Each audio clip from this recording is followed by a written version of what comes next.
আসসালামু আলাইকুম ভিউয়ার্স, আপনারা কেমন আছেন? আশা করি আপনারা সবাই ভালো আছেন। আজকে নিয়ে আসছি আপনাদের জন্য হাট চিকেন বোনা।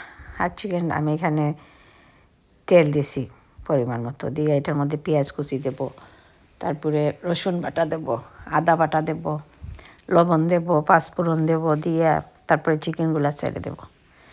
চিকেনগুলো ছেড়ে দিয়ে তারপরে জাল দেব। অনেক জাল দিতে হয় চিকেনটা, হাট চিকেনটা অনেক জাল দিতে হয়।